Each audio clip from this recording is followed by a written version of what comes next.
Hi guys, welcome back to another video. I am Lemon Cat Podfic, and today I'm going to be reading Mr. and Miss Committed to the Bit by Gallifreyan Fairy Tale. This is a mature fic with no archive warnings applying. It is a Miss Joke and Mr. Compress / fic.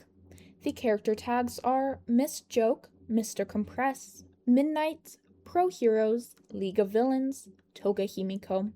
Additional tags include Fake Pretend Relationship, Canon Universe, Crack Treated Seriously, Developing Relationship, Kissing, Rated M for Sexual Humor / References, Everybody Lives, Ambiguous Open Ending, I don't know what this is, I wrote it in a haze in less than a day, Mirror Pronouns for Toga Himiko. Summary. Add. Fake Significant Other. I need someone to pretend to be my significant other by making out with me in public places. Any gender, 18 plus, willing to fake date someone who's 28 female. Email jokesalot@heroes.net for serious inquiries only. Also, you've got to be okay with cameras and publicity, lol. P.S. Eraserhead, if you see this, my offer is still open. Please. In which Miss Joke, Mr. Compress, and the author all commit to the bit a little too close to the sun. Notes. Never joke ship. It's a trap. Thank you to my beautiful friends for inspiring whatever this is. Group chat. Midnight Girls. Midnight, Miriko, Miss Joke, Mount Lady, Ryuku. Miss Joke. I've been spending too much time with Takayama lately, feeling the need to start a scandal for no reason. Mount Lady. Do it, do it, do it. I'm so bored. Give me new tea to spill. I can't do dating scandals anymore now that Shinji and I are together. Midnight.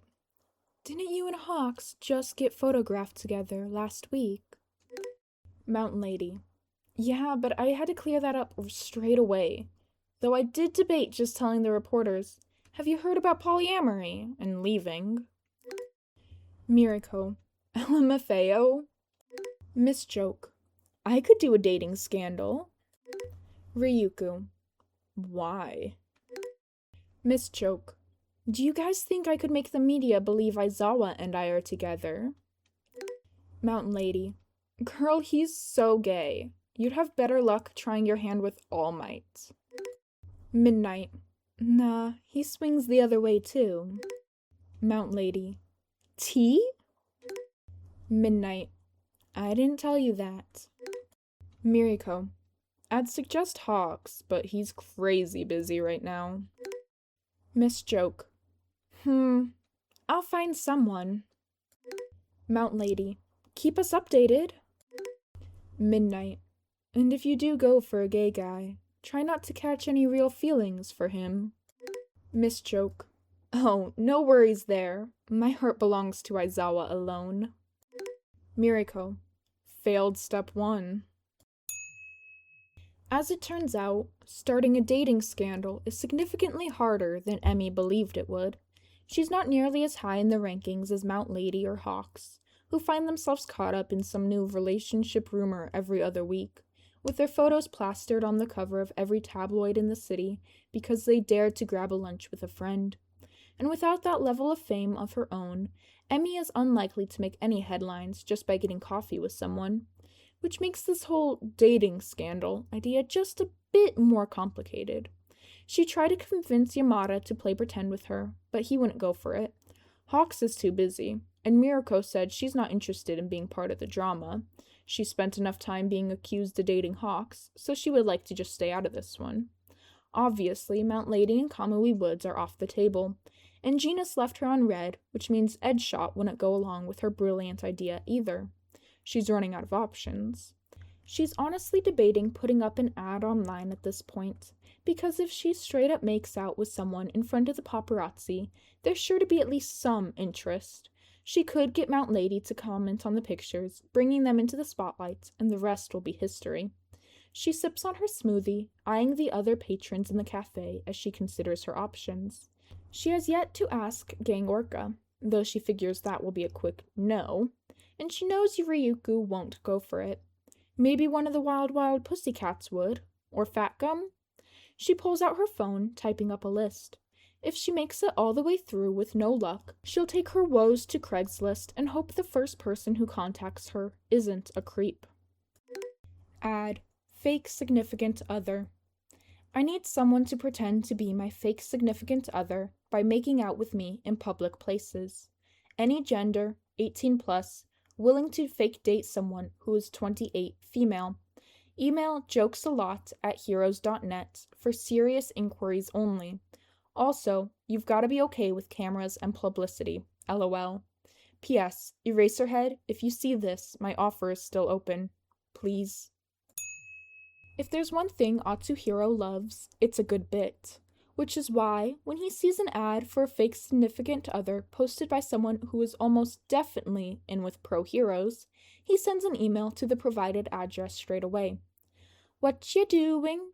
Toga sings, coming up behind him. "Planning a glorious stage production." Toga frowns, eyebrows knitting together. Where? We have 10 yen between all of us. Also, aren't we kinda busy doing villainy things right now? Do you really have the time to be in a play? Atsuhiro laughs. "My dear Toga-kun, don't you know? The whole world's a stage." "Oh," Toga says. "I still don't get it." No matter.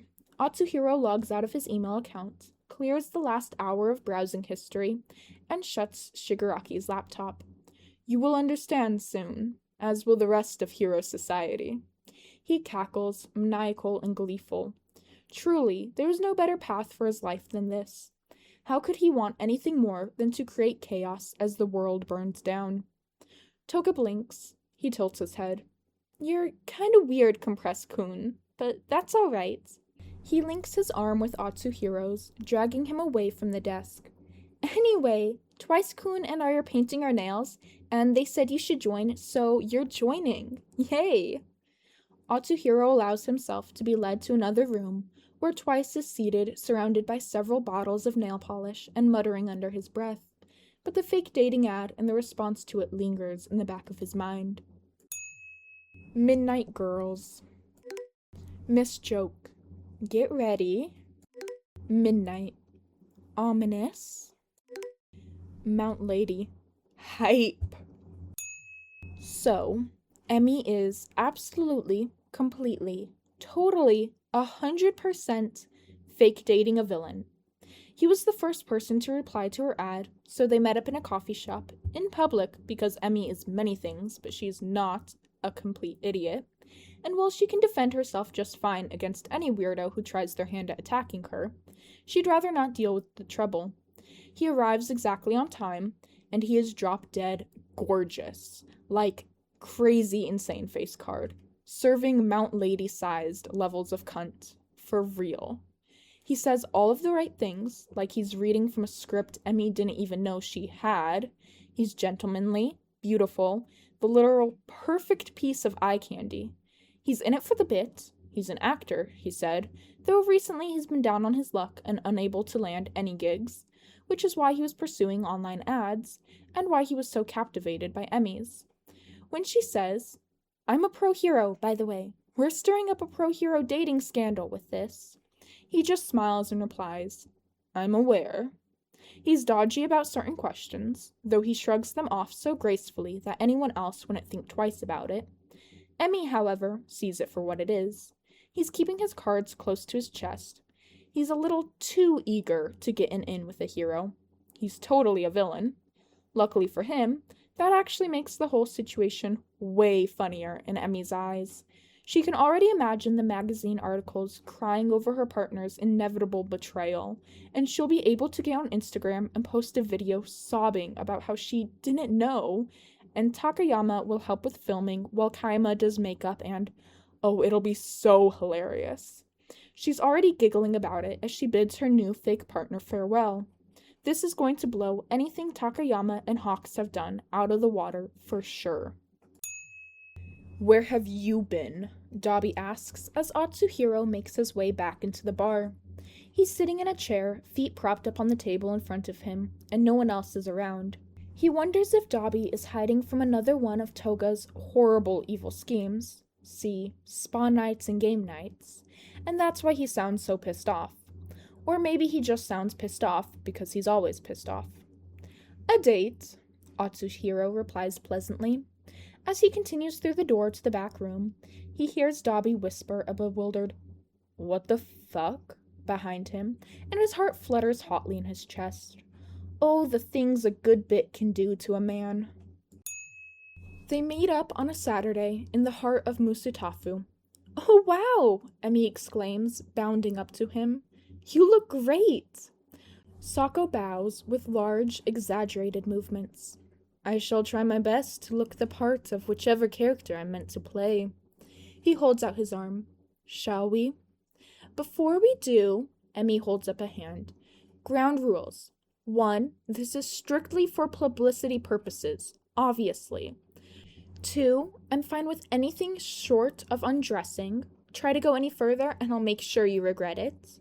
3. You must know that my heart belongs only to Eraserhead, and you should never try to take me away from my true love."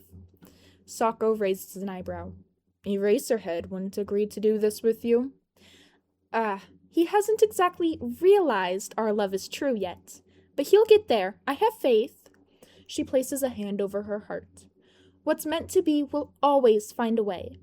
She doesn't mention the whole Aizawa being gay thing, because that's hardly relevant. Kayama is gay, and she makes out with Yamada at parties for fun, so at the very least, Emi will one day steal a kiss from the man. "Very well," Sako concedes. "I have no additional rules of my own to add. I will go to any lengths required for a jaw-dropping performance." Emi grins. "Oh, you are just perfect!" She links their arms together then, and they start on their way. Even if this is doomed to end in flames, she is going to have a fantastic time with her new bestie before that happens. She's never met someone who understands what a true commitment to the bit is until now. It's a shame she'll have to end up arresting him someday. They walk through several stores, chatting idly about nothing, topics like favorite movies and TV shows. Emi signs a few autographs, and when her fans ask about the guy she's with, she just smiles and winks. They stop for lunch, and Emi pays for both of them, and then they huddle in a corner booth to discuss more specifics of their plan. "We've gotta kiss where someone with a camera can see it," she says. "Otherwise, there's no point. Not that I wouldn't be interested in kissing you regardless. Honestly, it's unfair how pretty you are. But this isn't about having fun at a party. This is about business." Sako laughs. "We should ensure we're in the line of sight of one of your fans. Rumor will spread from there, I assume." Emi nods. "And after that, I have some more ideas." "Oh?" She leans in conspiratorially. "Once the media catches wind of this relationship, what do you say we turn the PDA up to max levels in front of my friends?" Sako grins. "I say there is no use in a half-assed performance." Midnight Girls. Mount Lady. "Holy shit, the face card?" Attachment, 1 image. "Where did you find this guy? I'm shitting my pants. He's so hot." Midnight. "Oh, damn, he's a catch." Mount Lady. "Literally, what the fuck?" Mirako. "I'm sending screenshots of this conversation to your BF." Mount Lady. "Who do you think I am? I already showed him the pics." Mirako. "Girl, you were gonna lose your man." Midnight. "No way. He's down too bad. Fukukado, if things don't work out between you and this guy, can you give me his number?" Mirako. "I thought you were gay." Midnight.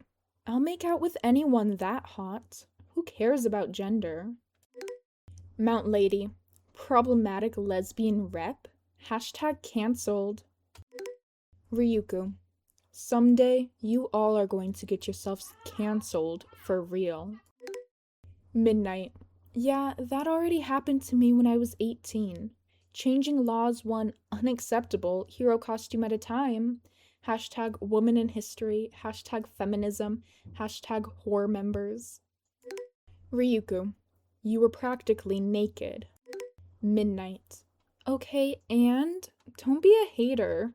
BTW, Fukukado? Yamada said he wants to know where you picked up such a hottie. Miss Joke. I'm not sharing my secrets unless he gives up Aizawa. Midnight. If anyone else gets Shota, it's me. Miracle.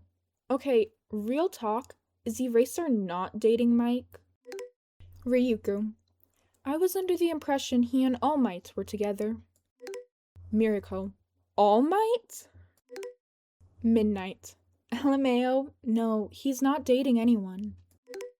Because he's mine. Okay, gotta go. My boyfriend is calling for me. Mountain Lady. Polyamory win? Shigaraki marches into their base with fire in his eyes, and he makes his way straight for Atsuhiro, who is innocently sitting at a table and weaving friendship bracelets with Toga. Right now, he's working on one with a teal, orange, navy, yellow color scheme to give his beloved girlfriend next time he sees her, whenever that may be. You better have a damn good explanation for this, Shigaraki hisses, slamming a photo down on the table. The picture is, predictably, of him and Fukukado locked in a tender embrace, their lips sealed together. Atsuhiro remembers it as if it were yesterday, because it was. He hadn't been sure what to expect going into the kiss, but Fukukado had no more intention of wasting time than he did. Within seconds, her tongue was pressing against his lips, and who was he to deny what she wanted? He intends to be a good boyfriend, even if he has long since lost any claim to being a good person. Whoa! Toga exclaims, leaning over the table. He swipes the picture. You have a girlfriend? No wonder you've been gone so much. She's super cute. Have you bitten her yet? What do you think her blood tastes like? Can I have some? Atsuhiro smiles fondly. She and I were destined for one another, he says, because in a way it is true. Only fate could have permitted someone with such an intense love for performing that it rivals his own to find their way into his life. But he says it because there's a vein bulging in Shigaraki's forehead, and he wants to see if he can cause it to burst. She is a pro-hero, Shigaraki shouts. Then he takes a quick breath and starts scratching his neck. Stop playing stupid games like this. You're going to lead the hero straight to us. Doubtful, Atsuhiro turns his attention back to the bracelet he's making. She may betray me, but she would never betray the bit. I am going to kill you, Shigaraki growls, and then he proceeds to not actually do that. Where the hell is Kirigiri at? Maybe he can talk some sense into you. As he walks away, Toga sighs dreamily. You're so lucky, Compress-kun. You'll have to bring her here to meet us sometime. And oh, isn't that such a wonderful idea? The girls are getting together for a hangout, and Takayama is dragging Kamui along, which means Emi can take it upon herself to invite Sako. They meet up at a bar, 7 of them all together, because Tatsuma politely declined to join them. Takayama, Kamui, Kayama, Mirako, Hawks, and of course, Emi and Sako. They get a booth at the back, and Mirako declares Hawks will be paying, since his number 3 hero income can definitely handle the strain. So, Emi orders the most expensive thing on the menu, and Sako seconds her choice. Emi sits as close to Sako as possible, practically on his lap, and he winds his arms around her torso, resting his chin on her shoulder. He presses a kiss to her neck, and an involuntary shiver runs down her spine. It's so nice to finally meet you, Kayama purrs, leaning into Sako's space. He leans away from her in response. We've heard so many good things. Like the killer face card and max levels of cunt serving, Kamui says, in the voice of a defeated man. He doesn't even seem jealous, just tired. Maybe he is as down bad as Kayama seems to think. I'm flattered, Sako returns. Alas, I fear I'm already spoken for, and I am very committed. Emi giggles. You're so cute. Not as cute as you, my dear. She turns her head, nuzzling their noses together before bringing him into a kiss. He goes willingly, tasting of expensive gin, and Emi sighs into it. She really hit the jackpot with this one. Hot, funny, kind, and an extraordinary kisser. Honestly, who cares if he's killed a couple people? Everyone has at least one flaw, and his secret villain life is looking more like a beige flag than a red one at this point. Is it too late to decline my invitation? Hawks asks. Mirako rolls her eyes. Don't act like you've got other things to do instead. We both know I'm your only friend. Hawks pouts at her, but he doesn't argue. Emmy kisses Sako again, for good measure, cupping his face gently as she does. She intends for it to be a quick peck, but Sako draws her back in before she can pull too far away, deepening the kiss as soon as their lips have reconnected. And well, who is she to deny either of them some more fun? She parts her lips, allowing his tongue into her mouth, and she fights very hard to not giggle when she hears Hawk's fake gagging. They get a little lost in it, honestly, and by the time the kiss breaks, they're both panting. Sako's lips are swollen and red, and Emmy is struck once again by how absolutely stunning he looks. Briefly, she entertains the thought of what he might look like elsewhere, in less clothing, flushed and panting, and she breaks that train of thought off with a giggle. She pats his cheek playfully.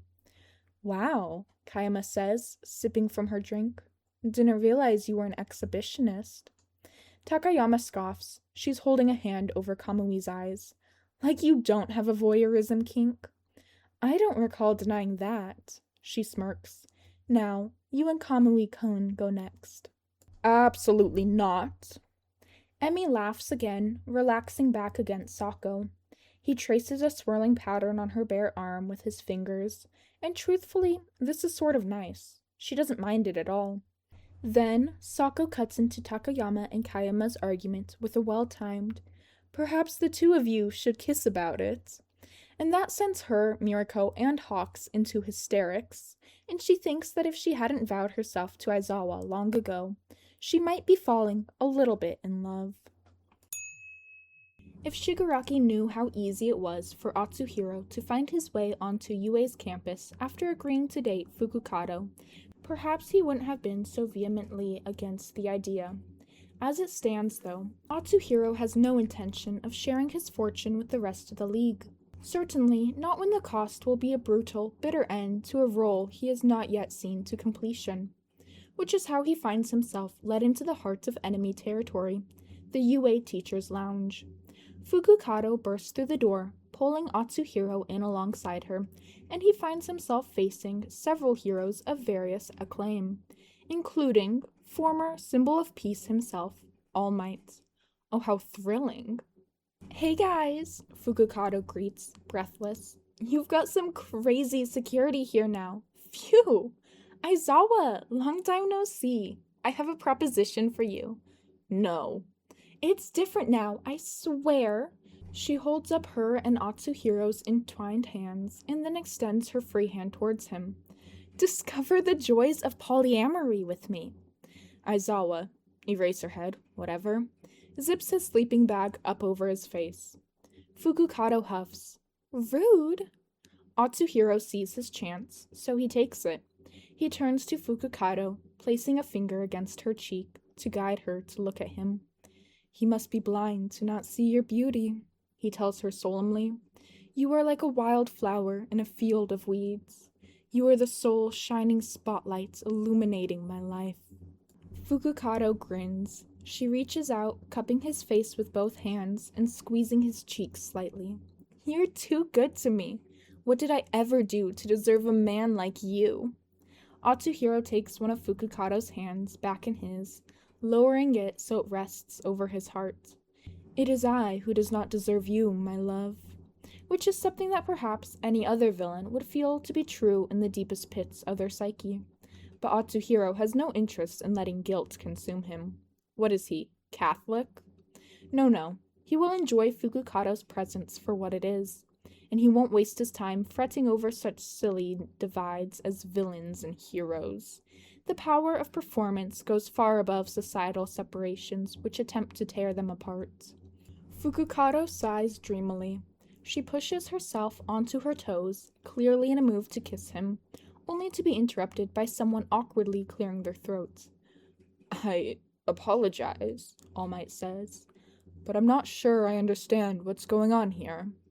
Midnight kicks his shin. Shut up. I'm totally Fujoing out right now. She rests her chin in her hands, gaze falling on Atsuhiro. She licks her lips. Fukukado, please continue. You can't Fujo out if they're not both men, Present Mike argues. Did I ask? Joke is being annoying on purpose, Aizawa says from a sleeping bag, voice muffled. Just ignore her. I always do. I'll woo you someday, Fukukado promises. I think you have a type, All Might tells Aizawa. Fukukado bursts out into a fit of laughter. She doubles over, clutching her stomach, her giggling ringing out through the room like an award-winning orchestra backing a musical. It's interspersed with snorts and wheezing, and it is so wonderfully genuine that Atsuhiro finds his breath catching in his throat at the sight. He knows Fukukado has been enjoying their little show, but ultimately it is only that. This, her laughter at All Might's comment, is not underlined by the insincerity that comes with playing a part other than your true self. It is the sort of laughter Atsuhiro has not heard in a very, very long time. As Fukukado straightens herself back up, wiping tears from her eyes even while her body shakes with the last throes of her laughing fit, she catches Atsuhiro's eye, and her grin sets his heart alight. He vows, someday, he will make her laugh like that too. Sako shows up to see Emi and her students off before they leave for the provisional licensing exam. He comes bearing an iced coffee with extra cream and vanilla syrup, just how Emi likes it, and bids her farewell with a kiss that is just a bit too inappropriate to be seen by her students. But Emi thrives off of their disgusted expressions, and it gets even better when Sako winks at them. You're too much, she tells him, giggling. Then she presses the straw of her drink to his lips, and he obediently takes a sip, gazing at her lovingly the entire time. You'll be seeing your true love today, yes? He asks. Emi hums an affirmation. I will try my best to bring him home to us. Mostly, she can't wait to propose marriage to Aizawa in front of his students, because that is always a hoot. The kids love to see their stoic, no-nonsense, hard-ass teacher be subject to her bubbly, bright, silly personality. Oh, and then they'll get to watch the exam together, and she'll be able to sit right beside him because there's like a billion seats and only about 8 teachers. So basically, this is going to be one of the greatest days of Emi's life. Sako brings one of her hands to his lips, kissing her knuckles. I wish you luck. Emi feels her smile soften without her consent. Sako looks back up at her before she can fix her expression, but the one he's wearing is just as fond, so Emi figures whatever her face is doing can be written off as hardcore committing to the bit. Still, as she boards the bus with her students, some small part of her wishes Sako could join them too. Sako, I'm afraid some things have come up. I may not be able to see you for a little while, but fear not, for you will be in my heart still. Miss Joke, stay safe. Sako, I shall do my very best. The next time Emi sees Sako, he is sans one arm. He doesn't go into detail about what happened, and Emi doesn't ask. She's seen enough injured heroes in her time to know such conversations are not easy to have. She trails her fingers over the cool metal of his prosthetic, then presses her palm against his. She cannot recall seeing any recent news about a villain who lost their left arm in a fight against a hero, but maybe she's missing something. And maybe there's some part of her that doesn't want to know the truth. It won't affect my performance, he swears. I can only hope it doesn't dampen your view of me, either. It doesn't sound quite like a joke. Still, Emi laughs like it's funny. Nothing ever could, she tells him, and it comes out sounding more genuine than she means for it to. Sako's friends want to meet Emi. Something tells her that this is a very bad idea, but she agrees anyway, because she doesn't half-ass a performance either, and Sako has already gone plus ultra to help Emi annoy her friends. She sends her location to Kayama, just in case something goes wrong, and then she finds herself showing up to a run-down, half-abandoned building that definitely looks like the kind of place where people go to get murdered. She snaps a picture with her phone, just in case. She hardly has a chance to knock on the door before it's swinging open, and she's greeted by a blonde teenager with a wild light in her eyes. She grins, showing off fanged teeth. "You came!" she squeals. Saku-kun is gonna be so excited! And I won the bet! She takes Emi by the hand, dragging her inside and kicking the door shut behind them. "You can call me Himiko, by the way. Some of our group wasn't able to make it because they're lame, but Jin and Hikishi are here." Something about the name Himiko rings familiar, but Emi supposes that if Sako is a villain, it would make sense that his friends are, too. She doubts they lured her here to attack her, though. Not if Himiko is using their real names for introductions. Besides, Sako has proven himself more committed to their bit than he is villainy. Apart from Himiko, Sako's friends include Jin, who wears a paper bag over his head, and Hikashi, a broad woman with shoulder-length red hair and a prosthetic right arm mirroring Sako's missing left. "Sup," Emi greets. "You look beautiful, darling," Sako greets, holding a hand out towards her. She takes it, slipping from Himiko's hold and into the waiting arms of her lover so he can kiss her sweetly.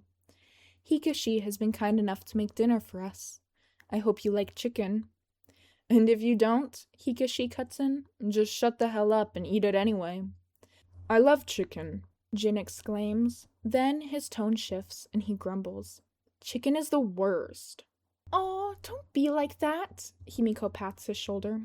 Sako sighs fondly. "You've already met Himiko-kun, of course. He's like our little sister. And Hikashi is the big sister. And Jin is also here." "Hey!" Jin exclaims, offended, and then pleasantly, "Ah, that's true." Emi laughs. "What an odd bunch." "I love it." "Himiko-kun." No, Himiko interrupts. "You call me Himiko-chan. Everyone has to refer to me in the same way they refer to themselves. It's called," she does jazz hands, "mere pronouns." "Fascinating," Emi says. "I'm obsessed." The chicken is so spicy that it makes Emi's eyes water, but she powers through. Dinner is good apart from that, and she and Sako take turns feeding each other. Emi gets a bit of sauce on her chin, and Sako tenderly wipes it off with his thumb, then cleans his thumb with his tongue, maintaining eye contact with Emi all the while. She flushes, grinning, and leans in to kiss him once he's done. It's just as she's pulling away that the door flies open and a gruff voice says, "Toga! Wait, what the fuck?" Emi glances up to find, oh shit. There, standing in the doorway, is a scarred man who can only be the villain Dobby, known member of the League of Villains. And if Dobby's here, that means, Emi laughs, she might be completely and utterly fucked. "You're interrupting our dinner," Sako scolds. Dobby just stares, mouth agape. It's actually hilarious, and Emi isn't going to let a great setup go to waste.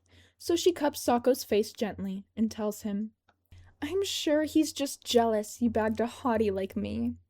"So true," Jin agrees. "Nah, he's definitely gay." Dobby walks out, slamming the door behind him with a loud, "Fuck you." "My hot take is that he's actually a straight woman," Himiko says. She takes another bite of her food.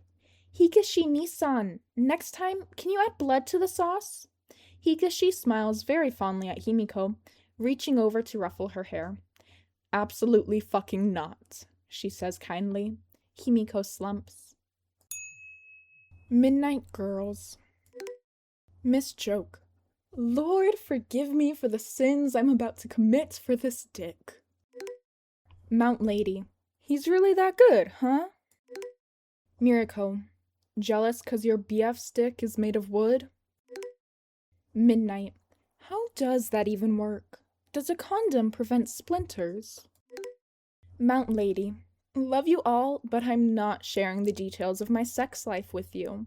If Fukukado wants to spill the deets of hers, though, I won't complain." Miss Joke. "Would you guys still love me if I slept with a villain? Be honest." Midnight. "Yes." Ryuku. "Please don't do that." Midnight. "No kink shaming in this chat." Ryuku. Sleeping with a villain is not a kink. It's a bad decision. Miss Joke. Maybe I have a villain kink. Mount Lady. Hashtag cancelled. Tell us all about it though. If the dick is that good, I want to know. Midnight. Living vicariously through Fukukado's shitty-ass taste in men. Miss Joke. You have literally fought with me over Aizawa before. Midnight. And that's some shitty-ass taste. He's my best friend, though, so I have to be a little in love with him. You know how it is. Miriko. No. Mount Lady. Yeah. Miriko. You would not catch me dead saying I'm in love with Hawks to any degree. Midnight.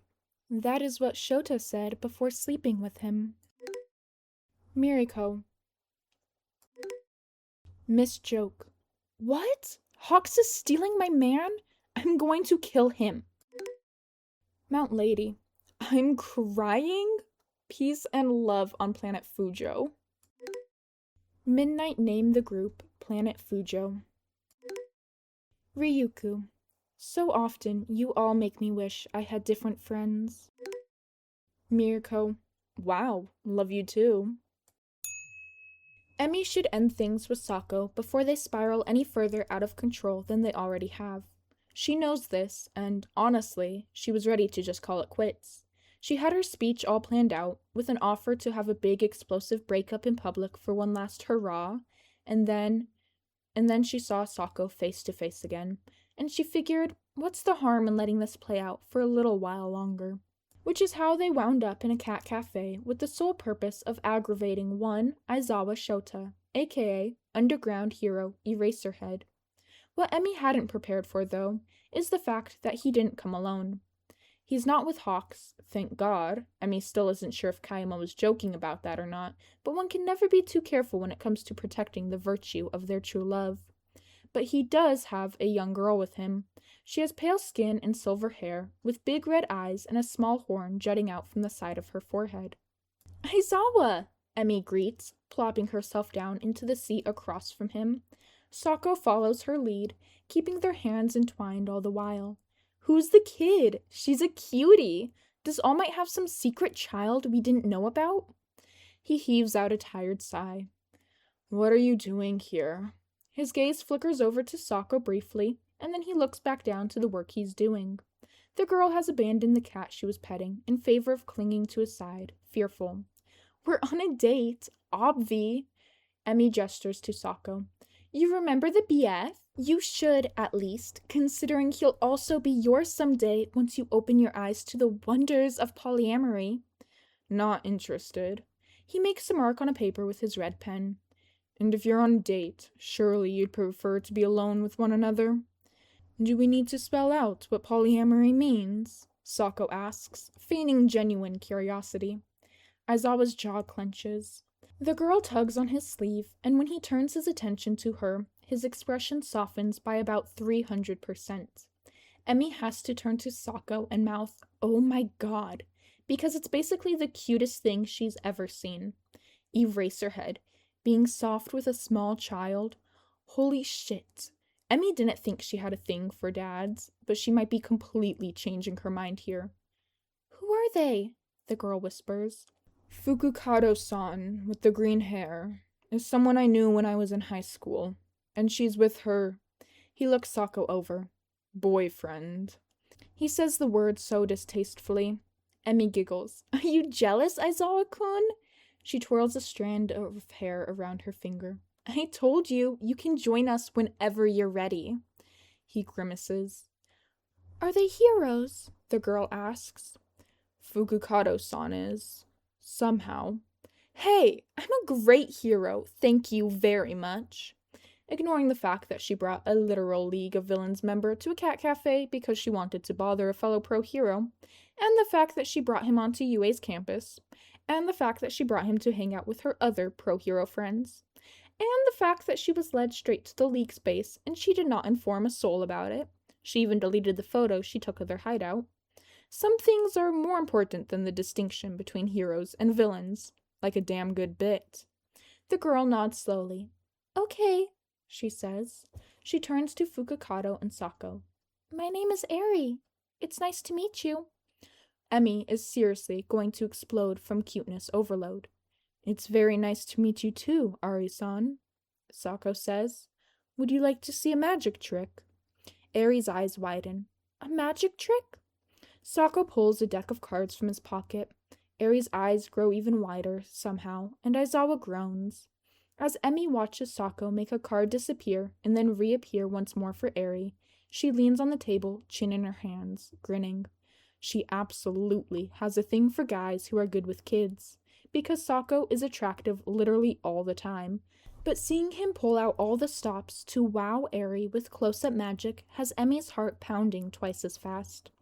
After a moment, she feels eyes on her, and looks up to see Aizawa staring. She raises an eyebrow. What? He shakes his head, then resumes his grading. Emmy shrugs it off and continues watching Sako instead. Sako walks her home afterwards, and he kisses her cheek even though no one is watching, and Emmy almost invites him inside. Almost. Instead, she bids him farewell with a strange sort of hollowness settling in her chest. Despite all odds, Emmy is invited to see Sako's friends again, this time for a game night. He mentions that more people will be there this time, and Emmy really should just report this to the commission so they can deal with things properly. But she's sort of in too deep now. She can't admit the fact that she's known Sako was a villain from the very beginning, or that she's had confirmation that he's with the League for nearly a month, because then she'll be the one in trouble. So she goes to game night, unarmed and alone. When she knocks on the door this time, she's greeted by, Hawks? His eyes widen. He looks over his shoulder and then back to Emmy. You... Fukukado! Himiko squeals, budging in the way before Emmy has a chance to even fully comprehend that number 2 pro-hero Hawks is at the League of Villains hideout. Is he sleeping with a villain? Is it Dabi? Does this mean nothing serious happened between him and Aizawa? What the fuck? Emmy is so confused, but she's good at rolling with the punches, so... Hi, Himiko-chan. Sako-kun told you we'd have more guests tonight, right? Come in. Hoxie is new here, but I'm sure the two of you will get along just great. Hawk side-eyes her. Oh, I'm sure. She sticks her tongue out at him. While Himiko is busy rambling about something or other, Hawks hisses. Why didn't you tell anyone your boyfriend is with the League of Villains? Devil's sacrament, Emmy shoots back. And why did you sleep with my man? Your... what? Eraser! Hawks pales. Kayama wasn't fibbing then. Emmy is going to have a serious talk with Aizawa about infidelity and also getting with 20-year-olds, because since when the fuck does he have a thing for younger guys? You guys are going to get us all arrested, Dabi says. He's reclining on the floor, back against the wall, with an entirely unamused expression on his face.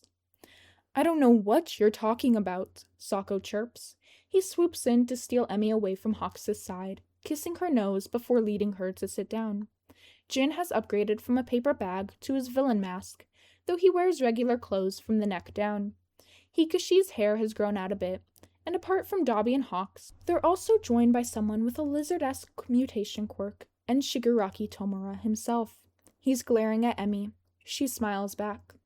Himiko says, Let's play Monopoly! You are full of terrible ideas, Dabi tells her, and he almost sounds a little impressed. What the hell? Sure. This can't get any worse than it already is. Himiko beams. It gets worse. Shigaraki starts disintegrating hotels when he lands on too many of Himiko's properties, so they have to figure out something else to use. Hawks suggests the staples holding Dabi's face together, and Dabi suggests he go fuck himself, to which Hawks flutters his eyelashes and says, Do it yourself. Emmy whacks his leg. If you're gonna get with my true love, at least be faithful to him.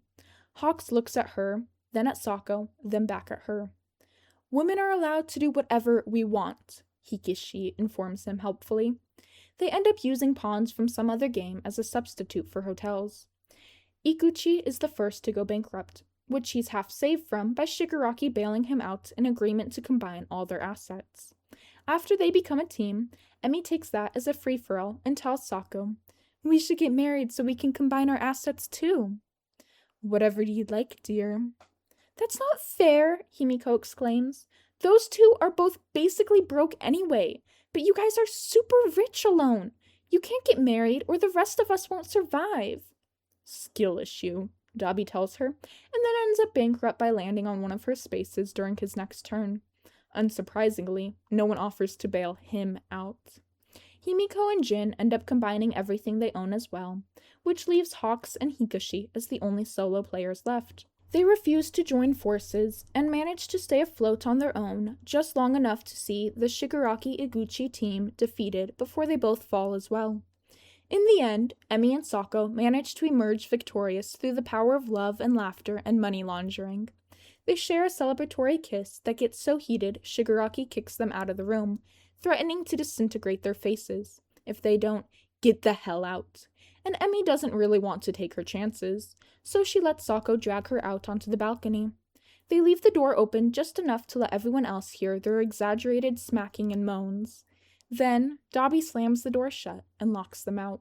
Emi laughs until she's out of breath, leaning on Sako for support, with tears in her eyes. And then, when she can finally breathe again, she finds Sako staring at her like she's the greatest thing he's ever seen. It stops her short, because Emi has dated around and she's always had a thing for Aizawa, but she's never had anyone look at her like that.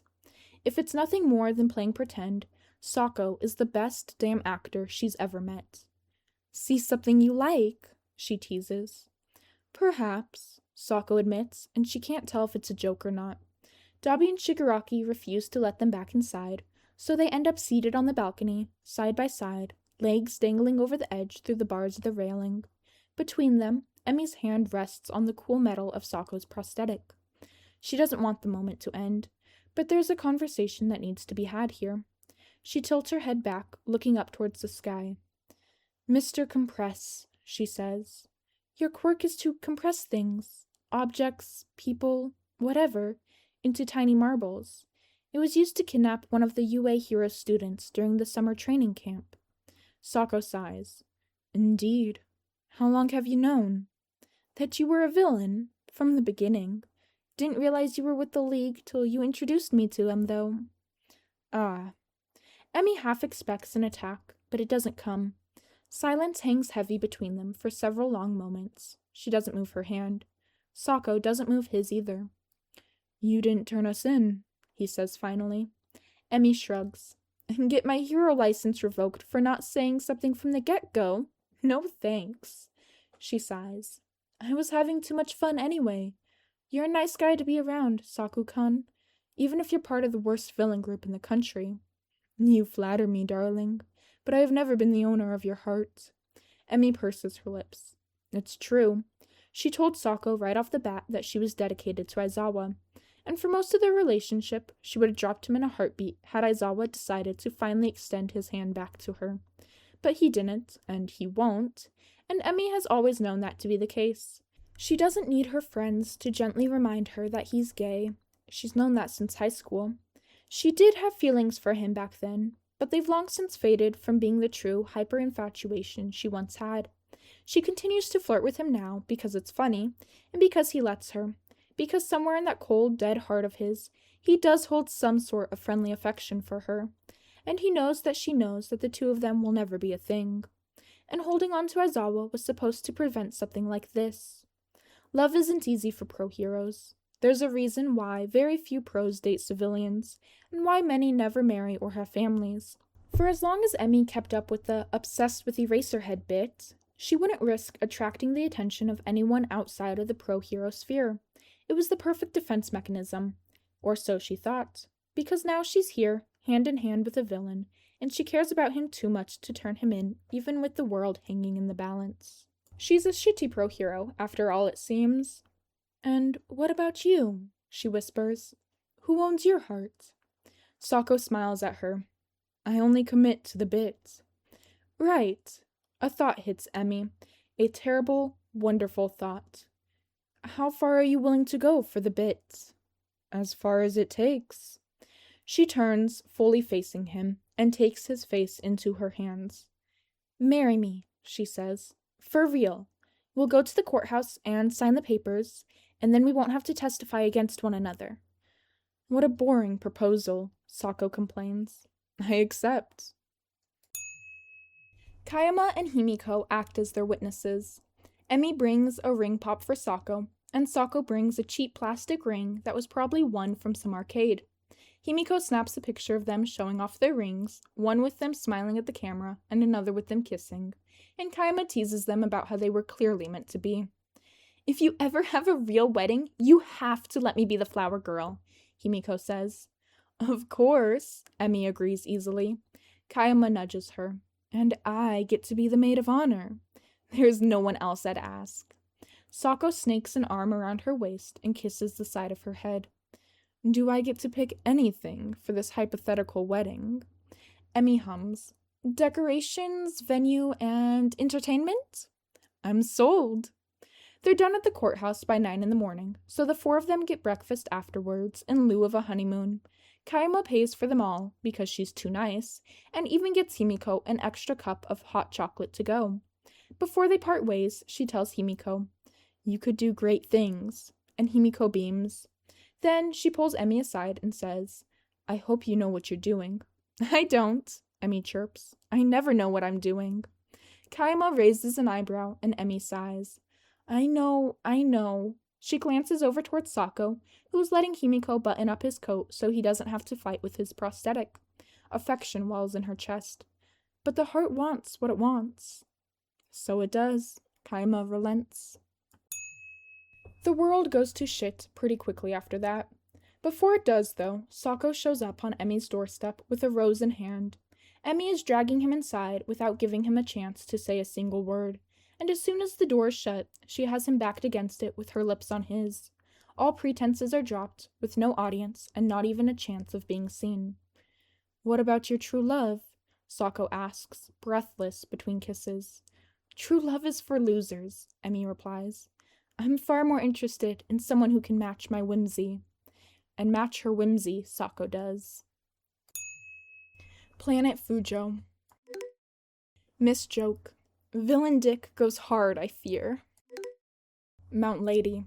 Yeah, that's what dicks do. Wait, what? Midnight. Do you mean to tell me you hadn't slept with him before now? You can't seriously say you were saving yourself for marriage. Miss Joke. I was saving myself for Aizawa, but holy shit, I'm glad I changed my mind. Miriko. What is happening? Midnight. Don't worry about it. Mount Lady. Okay, yay. Ryuku.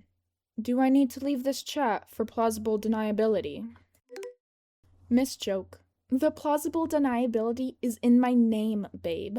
I'm so fucked, though. Mount Lady. Yeah, I assume he did fuck you. Now are you gonna share with the class, or what? Miss Joke. I love you all, but I'm not sharing the details of my sex life with you. Mount Lady. Oh my fucking god. Do you want to know about the inner thigh splinters? Because I will tell you about the inner thigh splinters. Ryuku. I'm muting this chat. Emi is made aware of the PLF raid plan because every active pro-hero in Japan is made aware of it. She keeps her mouth shut, though. She plays things as she always does. She makes out with Sako on the hood of Best Gina's car, and then again outside of the Lurkers agency until Takayama screams at her to go away. Her time with Sako is running out, so she's going to make the most of the few short weeks they have left. On an otherwise innocuous morning, Atsuhiro wakes up to a text from Emi that simply says, "I'm sorry." He questions her, but doesn't get a response. His answer comes later, in the form of heroes raiding their base. Atsuhiro cracks an eye open when he hears the door to his hospital room/prison cell. He's expecting a nurse coming in to check on him. What he is not expecting is Emi. "They let you in to visit?" he asks, humored. "Well," Emi clicks her tongue, "you are my husband."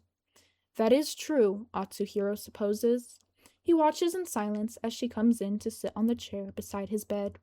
They've taken away his prosthetic arm, leaving him with only his right, though it doesn't matter much when he hardly has enough energy to lift his head. He lost a lot of blood, according to the doctors. He's lucky to be alive. What he didn't say in response is that he hadn't expected to survive at all. Twice is in custody, Emmy tells him. The rest of your friends got away, and we don't have the manpower to hunt them down right now. Atsuhiro hums. And yours? Emmy grimaces. They're alive. Sometimes that's all you can ask for. Emmy takes Atsuhiro's hand in hers, and his eyes slip shut. Neither of them say anything more. There's nothing more to say anyway,